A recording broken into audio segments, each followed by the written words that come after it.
à l'intention du peuple congolais les moments clés qui ont ponctué la vie de la nation tout au long de l'année qui s'achève. Honorables députés et sénateurs, distingués invités, permettez-moi avant toute chose de m'incliner devant la mémoire des Congolaises et Congolais qui ont perdu leur vie au cours de cette année 2020 pour des raisons diverses, dues notamment à la crise sanitaire et à l'insécurité dans l'Est du pays. Pour cela, je vous demande de garder une minute de silence.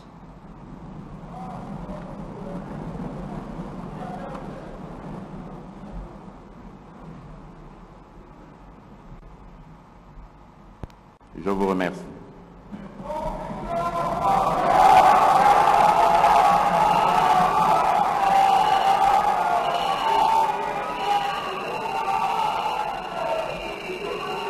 Je ne peux passer sous silence le profond respect que j'ai pour le peuple congolais, pour son endurance et sa résilience face à des situations de crise multiformes qu'il a parfois subies en tant que victime de l'injustice sociale et du déficit de gouvernance.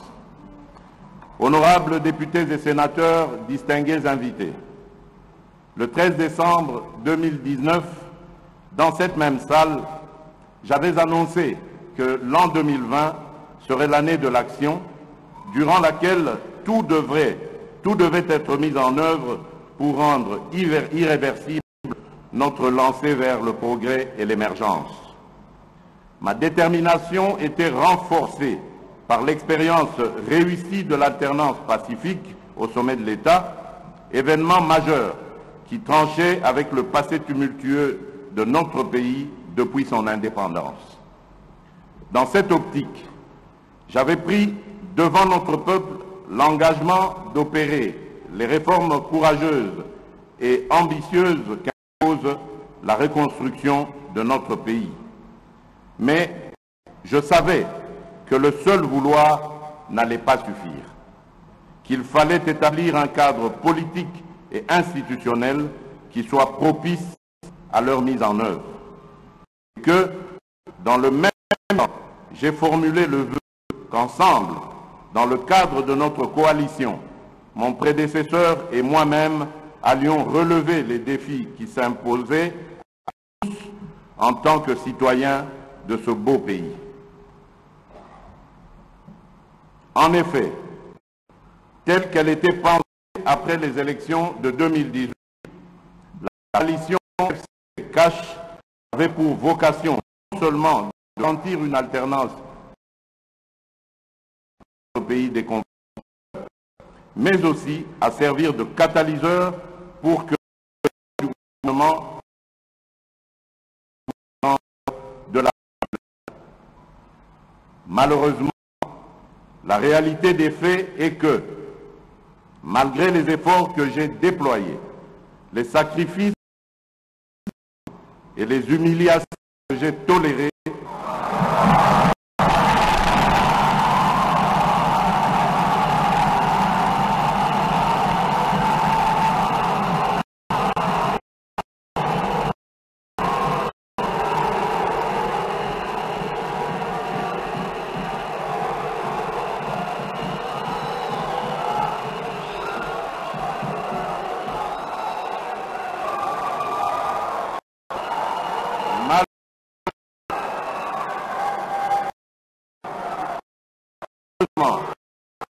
la réalité des faits est que, malgré les efforts déployés, les sacrifices et les humiliations que j'ai tolérées,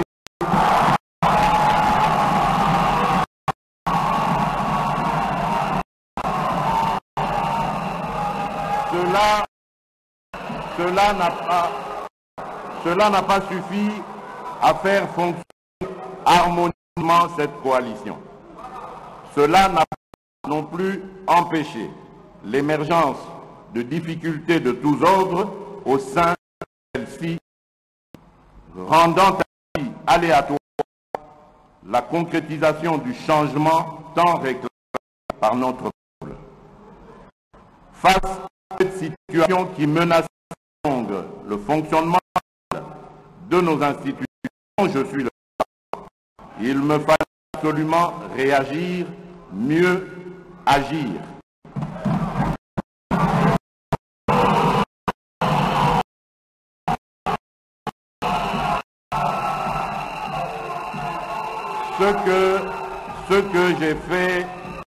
Ce que j'ai fait en 3 octobre 2020,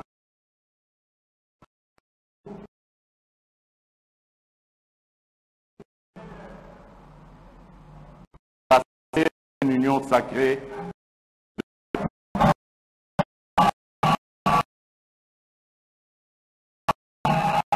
autour de principes d'action dédiée au service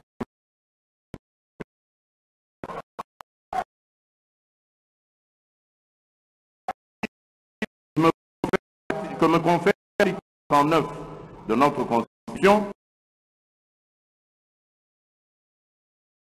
se vive de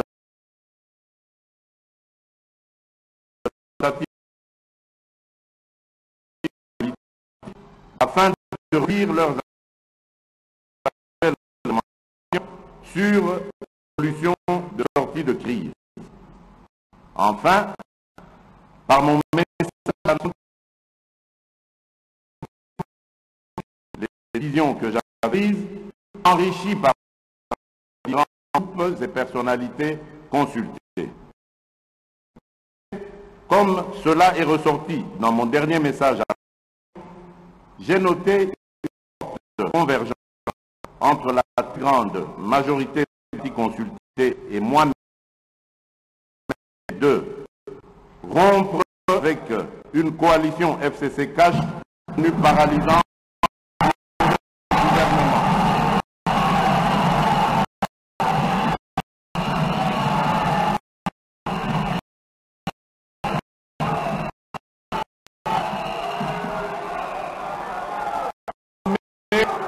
Nommer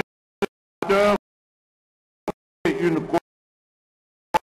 à l'alinéa 2 de l'article 78 de la Constitution. Procéder à la formation d'un gouvernement de nation qui travaillera en harmonie avec l'État.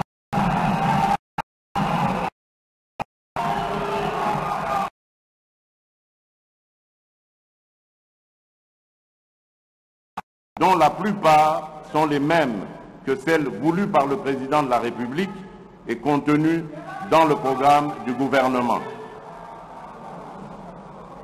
C'est le lieu ici de rendre un vibrant hommage et mérité à vous, honorables députés et sénateurs,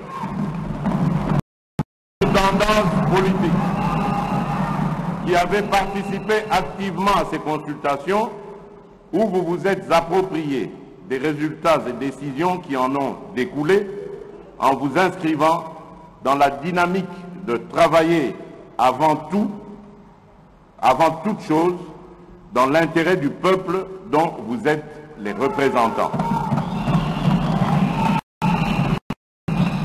Comme je n'ai cessé de vous le rappeler, vous avez un rôle à jouer pour aider à corriger les excès du passé, à implémenter un nouveau code, un nouveau mode de gouvernance et à veiller à ce que nous ayons un Congo pacifié, plus efficace, plus démocratique et surtout plus solidaire.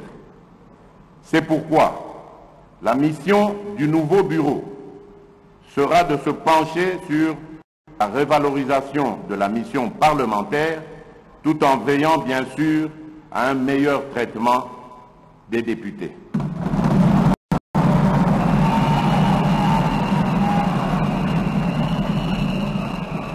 La crise à laquelle nous avons assisté au sein de l'Assemblée nationale et son dénouement démocratique exemplaire à travers le traitement et le sort réservé à la pétition engagée par les députés de tous bords contre l'ancien bureau constitue un indice sérieux de maturité politique.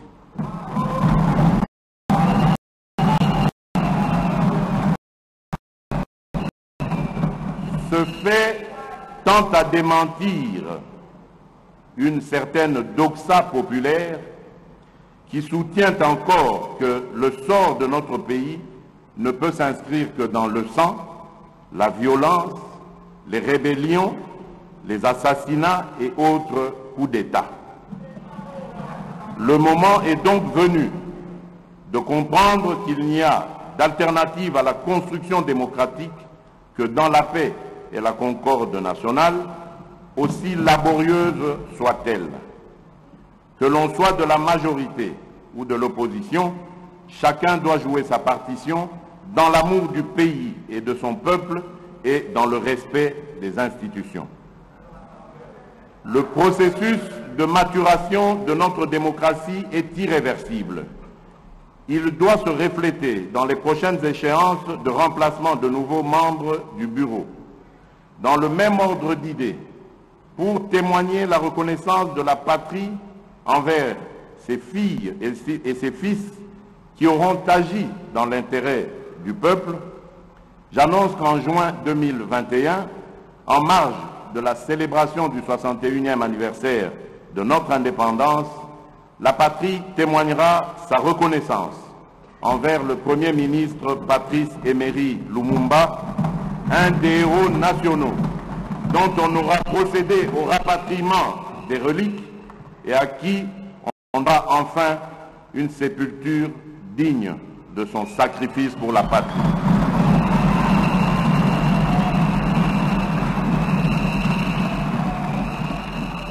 Honorables députés et sénateurs, un autre événement déterminant qui a marqué un tournant décisif dans la vie nationale et a rendu indispensable des actions de courage reste sans nul doute l'apparition dans notre pays de l'épidémie de coronavirus Covid-19 qui met en danger la santé de nos populations déjà fortement vulnérables de suite de l'accès insuffisant à la santé, à l'eau, à l'électricité et en proie à d'autres maladies et épidémies. En effet, l'année qui s'achève a été profondément affectée par la crise sanitaire et socio-économique provoquée par la pandémie de la Covid-19, ainsi que d'autres épidémies dont la maladie à virus Ebola, qui ont occasionné de lourdes pertes en vies humaines à travers le pays. Il s'y est de rappeler que pour mettre la population à l'abri de toute propagation de la contamination au coronavirus, j'ai immédiatement mis en place des mesures pour contenir sa progression.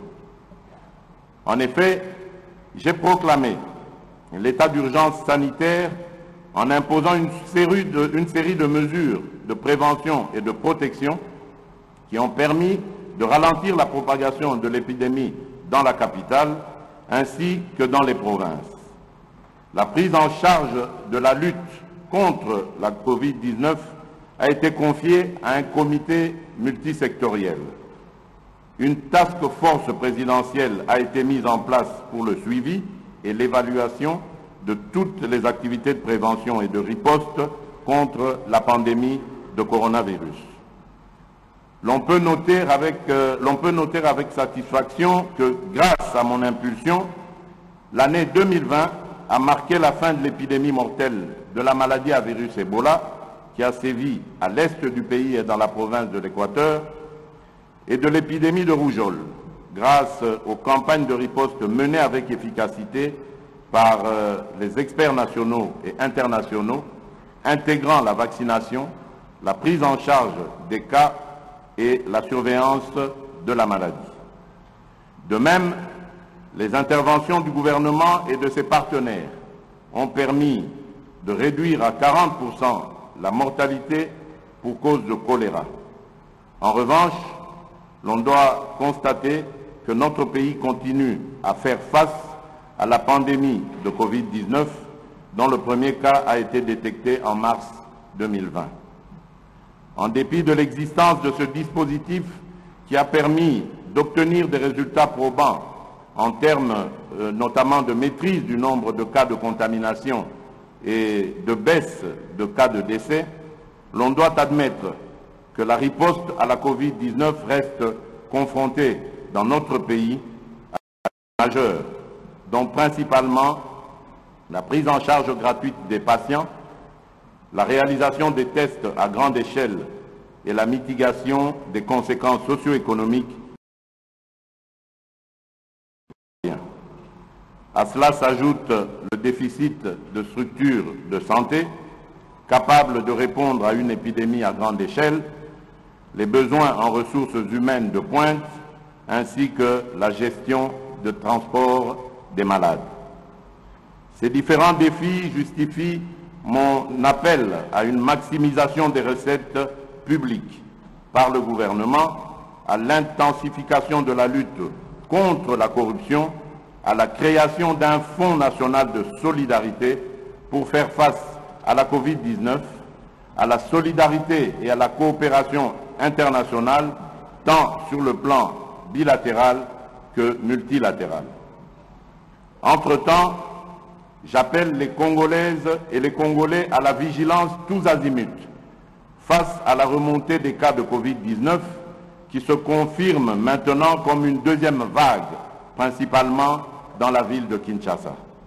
Cette deuxième vague est essentiellement due à l'importation des cas venant des pays étrangers, mais aussi au relâchement des mesures de prévention. Il nous sera difficile de maîtriser cette nouvelle vague si la population n'obéit pas aux gestes barrières. C'est pourquoi j'invite notre population à respecter toutes les mesures édictées à cet effet par les autorités sanitaires, notamment le port obligatoire de masques. Honorables députés et sénateurs, distingués invités, au cours de cette année 2020, la vie nationale est aussi restée dominée par le défi sécuritaire. En effet, la situation demeure toujours préoccupante dans l'Est et dans le nord-est de notre pays. Diverses actions ont été menées et continuent à être menées pour y faire face. Des programmes publics et privés de sensibilisation de la population sont implémentés sur le terrain. Des opérations de nos forces armées tendant à traquer et neutraliser les ennemis sont toujours en cours et une réforme des programmes DDR et STAREC est actuellement en phase de finalisation pour aboutir à un programme unique et fusionné DDR-CS, désarmement, démobilisation, réinsertion communautaire et stabilisation, destiné à gérer les cas des personnes qui renoncent aux activités des groupes armés. Je vous demande donc de soutenir mon action pour le rétablissement de l'autorité de l'État dans cette partie de notre pays. Les FARDC, dont j'assume le commandement suprême, vont prendre de plus en plus d'ampleur, de plus en plus de force, et elles seront capables de défendre notre pays et tout le territoire national.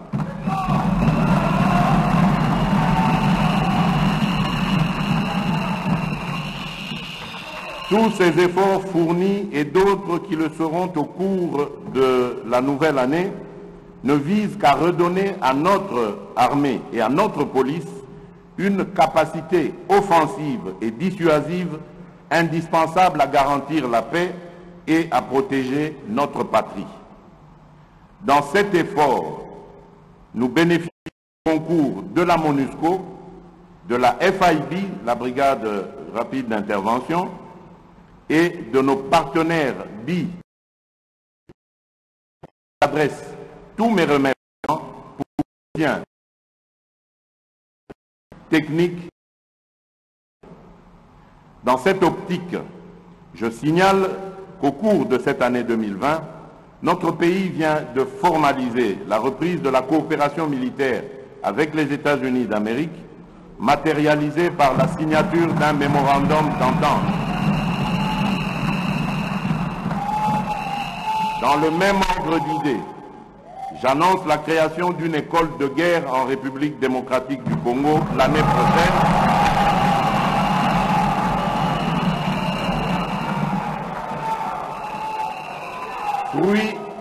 Fruit de la coopération avec la France, avec pour objectif d'améliorer la formation et la remise à niveau de nos officiers supérieurs dans tous les domaines. De même, je signale que les travaux de construction de l'Académie de police et du ministère de la Défense sur financement de l'Union européenne vont commencer au début de la nouvelle année 2021.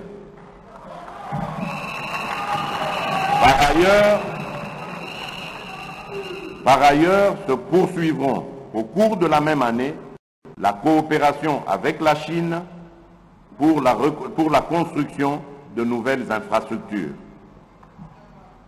Dans le même ordre d'idées, le mini-sommet de Goma, tenu à mon initiative en visioconférence en date du 7 octobre 2020 et qui a réuni les chefs d'État de l'Ouganda, du Rwanda, de l'Angola et de la République démocratique du Congo, a permis notamment d'évaluer les situations dans la région des Grands Lacs, en particulier en République démocratique du Congo, marquée par l'activisme et la menace des armées et des forces négatives. À cette occasion, les chefs d'État ont rappelé l'accord cadre d'Addis Abeba qui affirme les préoccupations sécuritaires des pays de la sous-région et ont affirmé leur volonté de conjuguer leurs efforts visant à éradiquer ces forces négatives et groupes armés opérant dans la sous-région et en particulier à l'est de la République démocratique du Congo.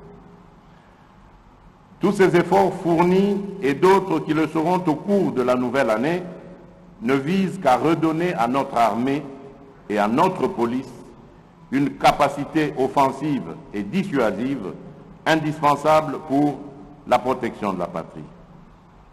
Honorables députés et sénateurs, distingués invités, je ne peux passer sous silence un autre défi qui a marqué mon action au cours de cette année 2020. Point n'est besoin de rappeler que l'éducation constitue un des facteurs qui élève le niveau d'une nation. En application de l'article 43 de la Constitution, j'ai décidé de la mise en œuvre effective de la gratuité de l'enseignement à l'ensemble du niveau primaire et sur toute l'étendue du territoire national dès la rentrée scolaire 2019-2020. Cette importante décision a permis à plus de 4 millions d'enfants d'intégrer ou de réintégrer le système éducatif en allant à l'école.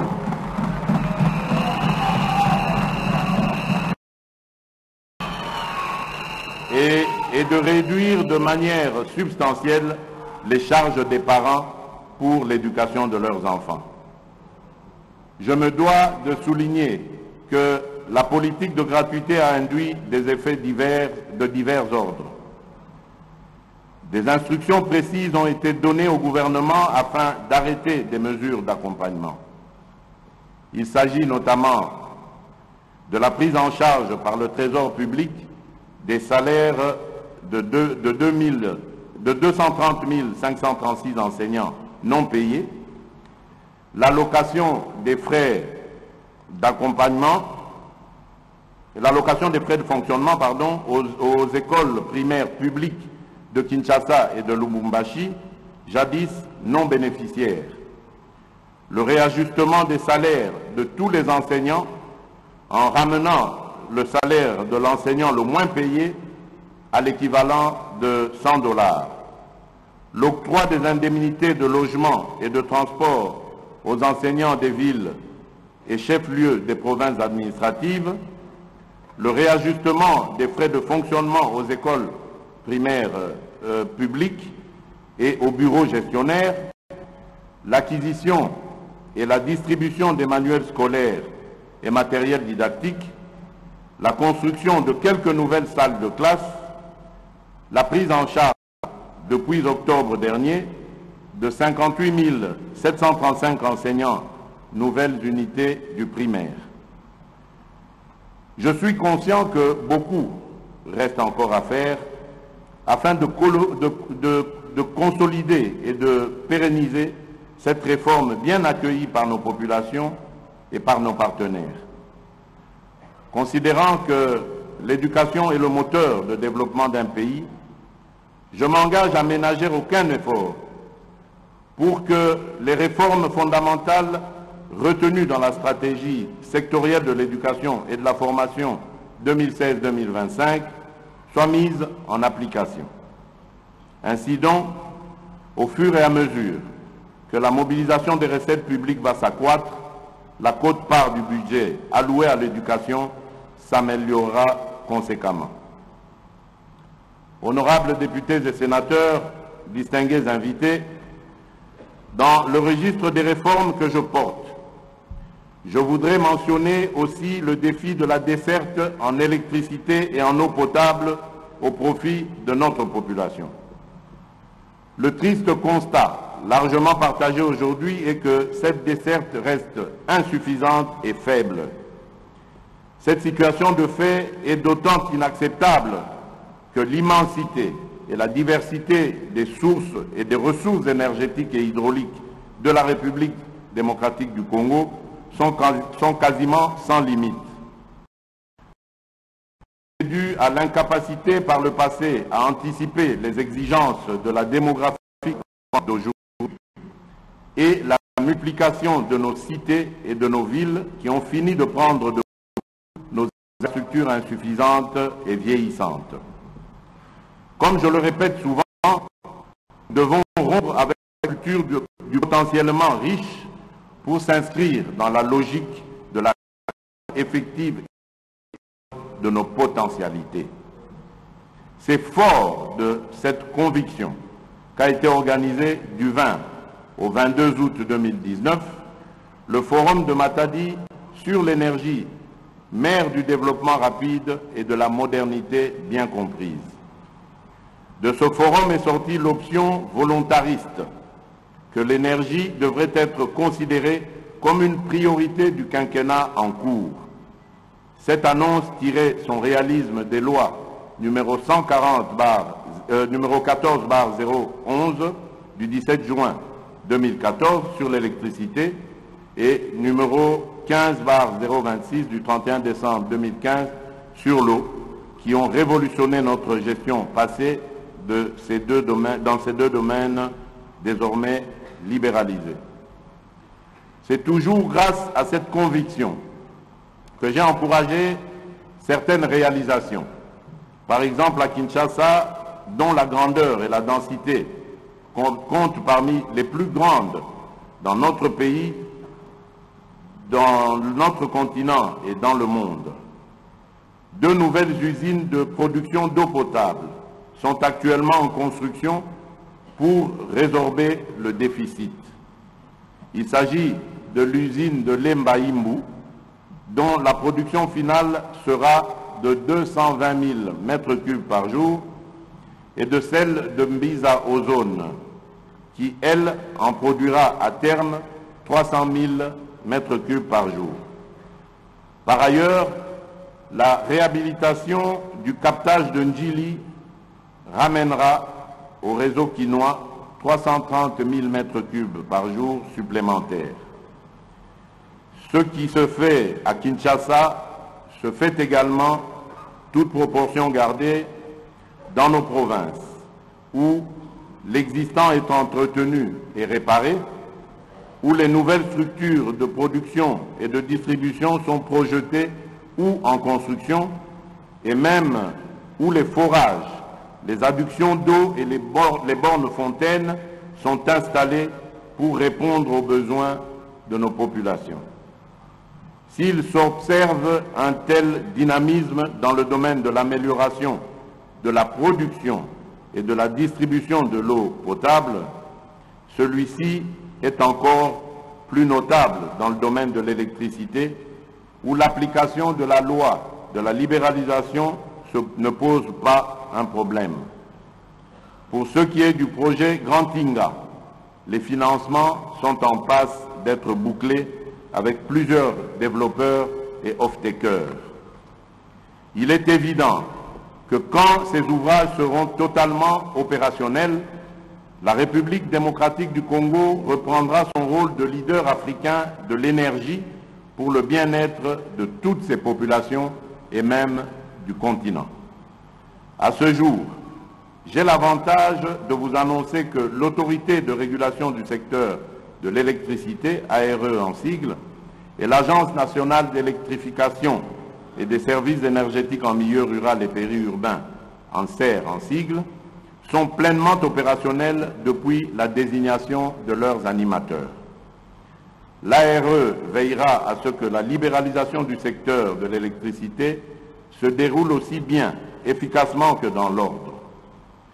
Tandis que l'ANSER, qui est une première, s'occupera enfin de l'électrification de nos villages qui n'auront été que très oubliés jusqu'ici. La stratégie choisie est de trouver rapidement des moyens pour la construction des micro- et mini-centrales hydroélectriques et solaires, de manière à fournir de l'énergie aux principales grandes agglomérations et aux chefs-lieux de tous nos territoires. Bientôt, il en sera également ainsi pour la loi sur l'eau, dont les mesures d'application ont fini d'être examinées au niveau du gouvernement. Honorables députés et sénateurs, distingués invités, l'un des points déterminants dans le parachèvement de la réforme des entreprises publiques et la mise en œuvre effective des établissements publics susvisés est la revisitation du monopole dont jouissaient hier encore la SNEL et la Régie des eaux. Ces deux entreprises publiques, devenues des sociétés commerciales, paraissent insuffisamment outillées pour continuer à desservir notre population devenue plus nombreuse à travers toute la République. Cette importante réforme dans les secteurs de l'électricité autorise dorénavant tout opérateur remplissant les conditions prévues par la loi à investir dans l'un de ces domaines. Je nourris la conviction que l'aiguillon de la concurrence dans le secteur non seulement accroîtra la production, mais aussi occasionnera une baisse conséquente des prix. Honorables députés et sénateurs, distingués invités, un autre défi qui a retenu mon attention au cours de cette année 2020 est celui qui touche à l'environnement. En effet, à l'instar des autres pays du monde, la République démocratique du Congo fait face aussi à trois défis environnementaux: le changement climatique, l'érosion de la biodiversité et le changement d'utilisation des sols et de l'eau. Parmi les initiatives prises pour apporter des solutions à ces problèmes, j'ai mis en œuvre un ambitieux programme intitulé « Jardin scolaire pour 1 milliard d'arbres » en vue de la reconstitution du couvert forestier du pays. À cet égard, j'ai instruit la finalisation du tout premier document de politique forestière nationale devant jeter les jalons de la révision du Code forestier. À cet égard, j'ai instruit la finalisation... Enfin, j'ai créé au sein de la présidence une agence de transition écologique et du développement durable ayant pour mission de concevoir, coordonner et implémenter les politiques nationales relatives à la transition écologique. Cette agence établit les indicateurs nationaux de performance et de développement durable pour mesurer le niveau d'avancement de la transition écologique en République démocratique du Congo.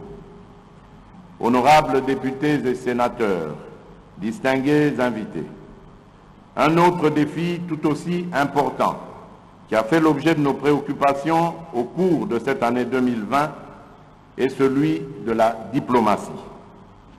En effet, sous notre leadership, la République démocratique du Congo est en train de reprendre progressivement sa place dans le concert des nations.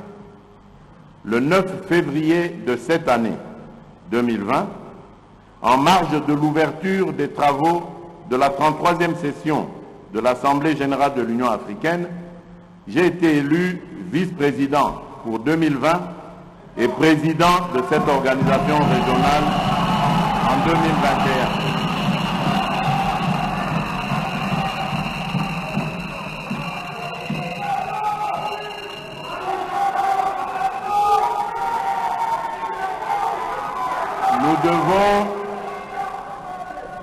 Nous devons contribuer chacun à la réussite de ce mandat qui offre à notre pays l'opportunité de faire progresser plusieurs réformes et projets au niveau continental, mais aussi d'améliorer son image et d'accroître son influence dans le concert des nations.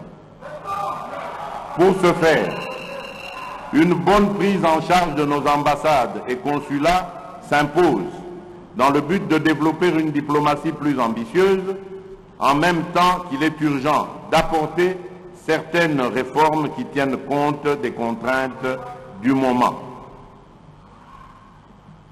Honorables députés et sénateurs, distingués invités, les faits saillants qui ont marqué l'année 2020 et dont les plus importants ont été ici épinglés, ont l'avantage de nous rappeler que personne ne peut seul gagner la bataille contre la Covid-19 et vaincre les différents défis auxquels nous faisons face. L'élaboration et la mise en œuvre de différentes réformes vont prendre pour certaines un peu plus de temps, mais avec la détermination, nous finirons par y arriver. La feuille de route du prochain gouvernement qui sera issu de la nouvelle coalition nous engagera sans répit au sein de l'Union sacrée de la nation dans le travail qu'elle impose pour le bien du peuple congolais.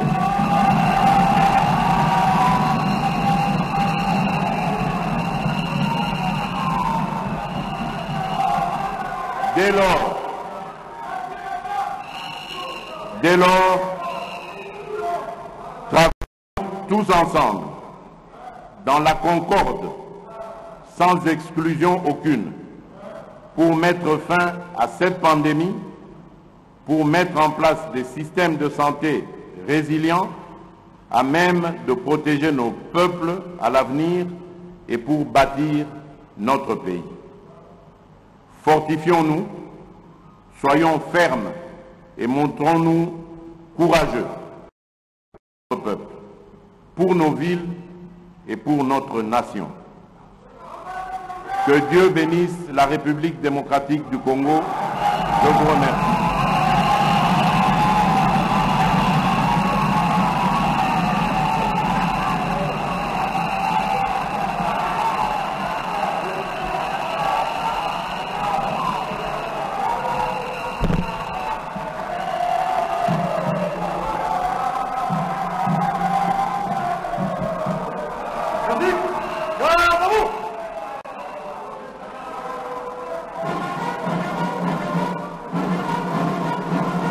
Aligné.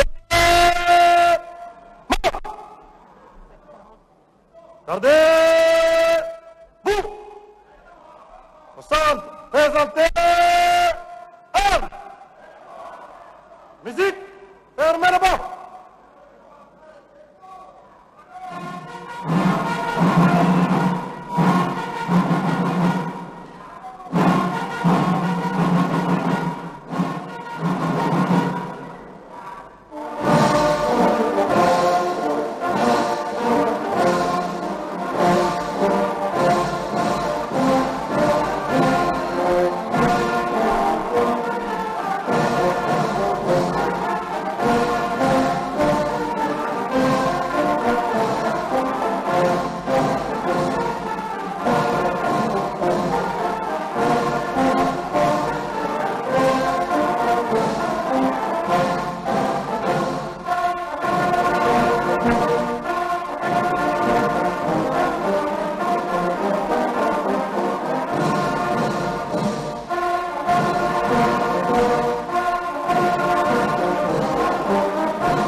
que concernant les humiliations tolérées, c'est quand même une phase qui résonnera pour longtemps.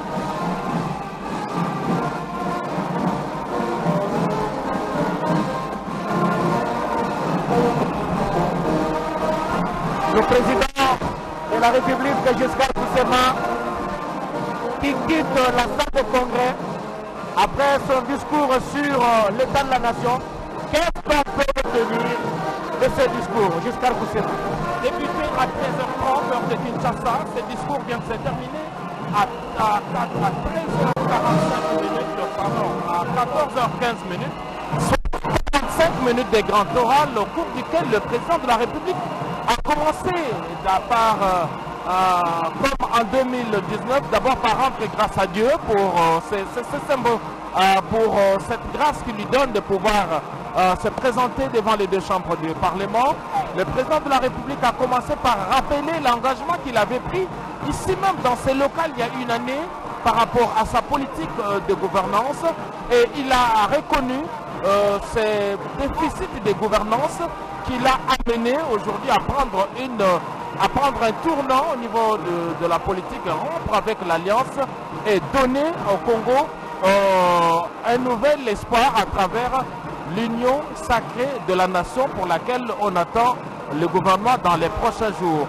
Le président de la République, revenant sur les faits marquants, est allé secteur par secteur, de la sécurité jusqu'à la diplomatie en passant par la santé. Bref, aucun aspect, et par devoir de redevabilité, le président de la République a donné quelques faits marquants. On retiendra par exemple dans le domaine de la santé les efforts entrepris par lui pour venir à bout de la maladie de la Covid-19, même si le président de la République reconnaît quelques temps pour juguler définitivement cette maladie. Dans le domaine de la diplomatie, le président de la République a fait mention de ses retours de la RDC dans les Giro des Nations avec son élection comme premier vice-président de l'Union africaine d'abord et puis président de l'Union africaine. Il sera investi en février 2020. Dans les domaines sécuritaires, des efforts qui ont été déployés dans l'est du pays, et toutes les mesures prises par lui ont été également épinglées. Dans les domaines sociaux, la desserte en eau et en électricité, le président de la République reconnaît également le faible déficit, mais il y a deux projets ambitieux qui redonnent de l'espoir avec la construction de deux infrastructures au niveau de l'Embaïmbou et de l'Ozone. C'est sûr que l'eau va couler finalement, comme les gens le souhaitent, au niveau des robinets de nos familles. Et les projets INGA, en ce qui concerne l'électricité, toutes les études prospectives sont dans leur phase finale. Le président de la République a terminé par ces mots d'espoir pour dire que nous partons, l'espoir est permis et qu'il a beaucoup d'espoir également, beaucoup de poids et de responsabilités au niveau du gouvernement de l'Union sacrée qui est attendu. Le président de la République a félicité les députés et sénateurs pour leur maturité avec tous les derniers événements relatifs au renouvellement du bureau de l'Assemblée nationale. C'est la preuve, tu le dis, qu'on a atteint le niveau de la maturité politique qu'il faudra renforcer. Voilà Blaise Bokokia en liminaire quelques lignes de ces grands orales du président de la République en 45 minutes devant députés et sénateurs. Merci. Edith Chara, tout à l'heure vous preniez la parole, mais il y avait une visite qui vous a interrompu. Vous alliez dire? Je disais donc que la phrase sortie par le président de la République rappelant les humiliations qu'il a tolérées, mais aussi les sacrifices consentis pour sauver la coalition qui était au pouvoir, non, malheureusement pas suffi pour que la coalition se maintienne et que le travail se fasse comme il se devait selon l'impulsion qu'il donnait à l'action gouvernementale. Alors donc il a décidé, ça c'était sur le plan politique qu'il le rappelait, il a décidé donc de mettre fin à cette coalition, invitant ainsi tous les Congolais à s'unir autour de l'union sacrée de la nation. Je crois que c'est chose faite avec la déchéance du bureau Mabunda. Il va à présent être attendu le nouveau bureau qui sera exactement mis en place dans l'idée de l'union sacrée de la nation. Et je crois que le vent que cet appel du président de la République à créer va aller jusqu'au gouvernement parce qu'un informateur va être désigné et un gouvernement sera à l'issue de ce travail qui va être fait par l'informateur. Un gouvernement sera mis en place et cette fois-là, je crois que le président de la République va trouver des interlocuteurs ou des répondants sérieux sur les terrains en train de travailler pour concrétiser sa vision.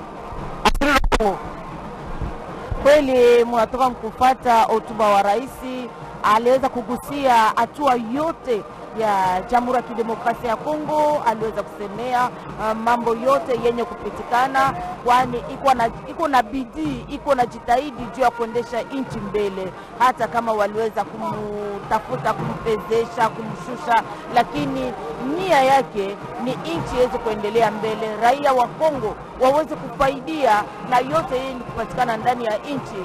Aliweza kusemea hatua yote yenye amekwisha kuchukua juu ya kuweza kuendesha nchi, kuweza kujenga nchi, kusiwe hata pasi moja yenye itaweza kukosekana. Alisemea vile vile juu ya majeshi yetu, majeshi ya Kongo wenye kujitahidi usiku na mchana kwa kuweza kuondoa hiyo makundi ya yangu wa beberu wenye kutatiza mashariki ya nchi.